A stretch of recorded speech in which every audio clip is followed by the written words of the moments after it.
रमजान पवित्र रमजान एक इफ्तार प्रोग्राम ठेवली होती, तरी माझे सगळे पत्रकार बंधू और तुमचे इलेक्ट्रॉनिक मीडिया वाले सगळे प्रिंट मीडिया सगळे ते बंधू आलेले, त्यांचा मी इफ्तार प्रोग्रामला अगोदर आभारी मानतो त्यांचा।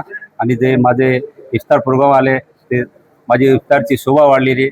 तरी ह्याच्यामध्ये असं बघण्यात आलेलं आहे की जास्त जास्त माझे हिंदू भाऊ जे आहेत ते पत्रकार बंधूमध्ये, पत्रकार ह्याच्यामध्ये, मीडियामध्ये, इलेक्ट्रॉनिकमध्ये सगळे येऊन माझ्यासोबत ते इफ्तार प्रोग्राम केला, इफ्तार सोडलेला आहे। ते इतकं छान वाटलं मला की माझ्या जीवनात कुणी इतका समजा आनंद झालेला आहे। आणि मुस्लिम बांधव तर होतेच माझे सगळे, नाम तर घेत नाही सगळ्यांचं मी, आणि सगळे माझे ज्येष्ठ मदन खोले मामा ते आलेले, त्यांचा आभारी आहे मी। आणि मी आपल्याला ही कल्पना कशी काय सुचली? ते कसं आहे, कारण पत्रकार बांधवांना आतापर्यंत परभणी शहरामध्ये सर्व समाजाच्या घटकाला बोलवतात, पण पर्टिक्युलर पत्रकार कल्पना अशी सुचली की भाई रात्री मी एक स्वप्नामध्ये पाहिलेलं आहे की हे सगळे हे पत्रकार बंधू एक सोबत काय येत नाही, त्यांना का बोलत नाही, फक्त प्रोग्राममध्ये फक्त ते असतात। मग ह्यांची अशी माझे ह्याच्या मनामध्ये अशी शंका झाली की मला ह्यांचा सगळ्यांना मी एकदा बोलून माझे मनाचं एक हे करून त्यांना शुभेच्छा मानू त्यांचा।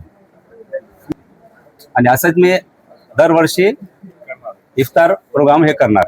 आमच्या प्रिंट मीडिया और सभी मेरे मुस्लिम भाई और हिंदू भाई जो पत्रकार मीडिया आलेली है, इलेक्ट्रॉनिक मीडिया, सबका मैं शुक्रगुजार हूँ और शुक्रिया अदा करता हूँ।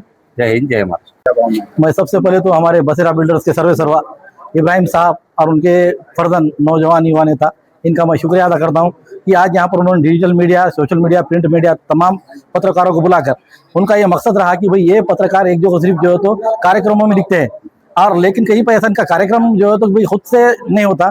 इस संकल्पना से उन्होंने आज यहाँ पर जो तो इफ्तार का प्रोग्राम रखा, और इफ्तार के प्रोग्राम में तमाम हमारे डिजिटल मीडिया ने आवाज़ देते ही लब्बे करके यहाँ पर पहुंचे, और सबने जो तो उनका मान रखते हुए सब यहाँ पर इफ्तार कार्यक्रम किया। उसके बाद जो तो रोज़ा खोला गया, नमाज भी यहाँ पठन की गई, और साथ ही साथ खाने का भी उन्होंने जो तो इंतजाम अच्छा किया। इसके बारे में हम जो तो हमारे डिजिटल मीडिया की तरफ से उनका शुक्रिया अदा करते हैं, और आने वाले भविष्य में भी वो इस तरीके से कार्यक्रम करते रहे और हमारी मीडिया का उनको पूरा साथ रहेगा, ये मैं यहाँ पर आश्वासित करता हूँ। और सामाजिक सलोखा जो सभी धर्म और सभी को लेकर चलने की भूमिका चौथा स्तंभ पत्रकार का है, लेकिन बसेरा बिल्डर्स ने आज ये इफ्तार का आयोजन करके ये विचार जो है इसके बारे में क्या कहना चाहिए? मैं आपके माध्यम से अपने डिजिटल मीडिया के माध्यम से अपने ये बात बताऊं कि गंगा जमनी तहजीब अगर से कहीं दिखती है तो ये रोज़ा इफ्तार प्रोग्राम में, दिवाली जैसा हम ईद को जो है तो वो हमारे हिंदू भाई हमारे पास आ रहे हैं, और दिवाली को हम उनके घर पे जा रहे हैं। ये गंगा जमनी तहजीब से आज हिंदुस्तान टिका हुआ है, और इसी की संकल्पना से आज यहाँ पे इब्राहिम साहब ने जो हमारे सब पत्रकारों का, तभी ये नहीं देखा उन्होंने कि भाई क्या खाली हमारा समाज देखा, उन्होंने पत्रकार, दलित, मुस्लिम ये वगैरह कुछ नहीं, टोटल तमाम हमारे समाज के लोगों को बुलाकर उन्होंने जो सत्कार रखा और यहाँ पर हमारा जो मान बढ़ाया और जो कार्यक्रम रखा, इसलिए मैं उनका आभारी भी हूँ, और ऐसे ही कार्यक्रम उनके हाथ से अच्छे होंगे ऐसी अपेक्षा रखते हूँ। जय हिंद, जय महाराष्ट्र। पवित्र अशा रमजान महिन्याच्या मी सर्व पत्रकार बांधवांना आणि सर्व तमाम परभणीकरांना शुभेच्छा देतो। आज बसेरा बिल्डर्सच्या वतीनं पत्रकारांसाठी विशेष असं रोजा इफ्तारी पार्टीचं आयोजन करण्यात आलेलं आहे। खरं तरी अत्यंत कल्पक अशी सूचना आहे, कल्पना आहे, म्हणजे या माध्यमातून हिंदू मुस्लिमांचा जो एकोपा निर्माण होईल, त्यामध्ये प्रेम वाढेल, या दृष्टीनं त्यांनी या कार्यक्रमाचं आयोजन केलेलं आहे। या कार्यक्रमाबद्दल मी त्यांना खूप खूप धन्यवाद देतो, आणि यापुढेही त्यांच्या हातून अशाच पद्धतीचे कार्यक्रम होत राहतील अशी मी अपेक्षा व्यक्त करतो आणि थांबतो।